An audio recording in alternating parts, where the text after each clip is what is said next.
বন্ধুরা, আজকে দুপুরের মেনুতে আছে ভাত, আর এখানে নিয়ে নিয়েছি আলুর পকোড়া,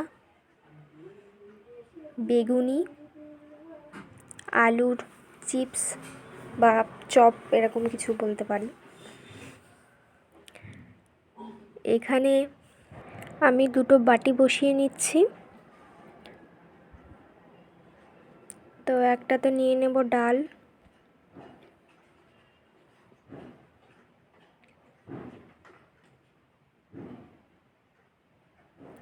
আর এরপরে এটা দিচ্ছি আলু, ফুলকপি, না ফুলকপি না, ওলকপি, আলু, ওলকপি, গাজর দিয়ে একটা তরকারি। এখানে আমি এবার নিয়ে নেব মাছ, রুই মাছ। তো আমাদের কমপ্লিট, দেখুন থালাটি। বন্ধুরা, ভিডিওটি ভালো লাগলে সাবস্ক্রাইব করে যাবে। আজকের মতন এই পর্যন্ত।